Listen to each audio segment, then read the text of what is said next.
ما تطلبش من الاي اي يعمل لك الحاجات بشكل مباشر، يعني ما تقولوش اكتب لي سكريبت، ما تقولوش اعمل لي خطه محتوى، ما تقولوش اكتب لي بوست. تعال نخليه يسالنا اسئله الاول علشان يفهم احنا عايزين ايه بشكل كويس، فيطلع لنا ناتج احسن من اللي احنا كنا عايزينه. هديك مثال في البرومبت ده.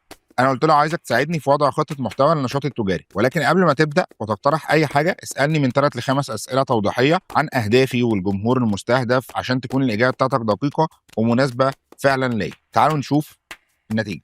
هو اداني هنا 4 اسئله وقال لي يلا. اول سؤال بيقول ما هو الهدف الرئيسي للخطه في المرحله الحاليه. محتاجين نشوف هل عايز تركز على الوعي بالعلامه التجاريه، ولا عايز تعمل كونفرجن، ولا عايز تعمل مبيعات، على حسب انت عايز تعمل ايه. تاني سؤال من هو الجمهور المستهدف اللي انت عايز توصل له.